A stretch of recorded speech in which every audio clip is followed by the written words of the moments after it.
One of the things that I have to do on a regular basis is give bad news to clients, to people who organise consultations with me. So I do consultations 2 or 3 every day by phone or video or in person or by email. People have a choice. Most of them at the moment, because of COVID-19, are being done by phone or video by Zoom, and the consultation can last up to 1 hour. The difficulty arises sometimes, however, when somebody has a situation, an employment situation in particular, where it is very apparent that there's absolutely no legal basis for pursuing a claim or pursuing the matter any further. In other words, they simply do not have a claim or a legal cause of action. And the difficulty is when you tell somebody bad news, when you give them bad news, when they think perhaps friends or well-intentioned friends or neighbours or family members have encouraged them to believe that they have a strong case and that they need to teach their employer a lesson and so on. When that happens, it's very difficult to let them down gently.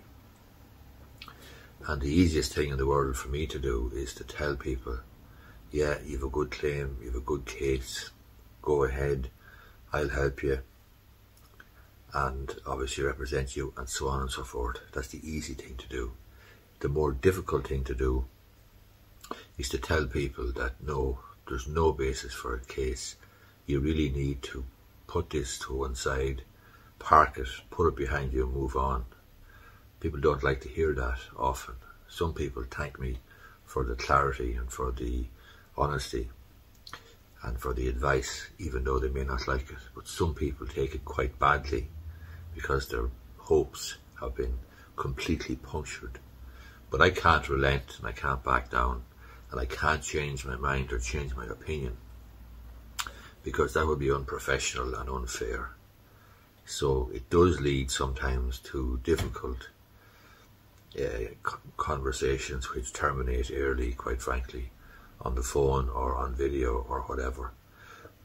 But if you ask me for advice, I have an obligation, a professional obligation, to give you the best advice that I can, the most honest advice I can. And if the advice I give you only takes 5 minutes or 10 minutes or 15 minutes, and you anticipate the consultation to last for 1 hour, the fact that it might only last for a quarter of that time doesn't mean that your money is badly spent.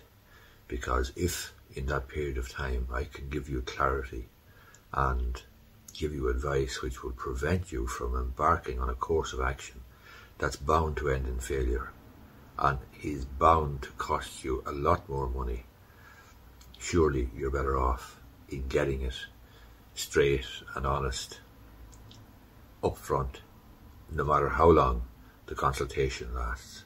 In other words, it should still be seen, in my belief, as money well spent. Anyway, I hope you enjoy the video. If you do, I'd appreciate if you gave it the thumbs up down below. Thanks a lot.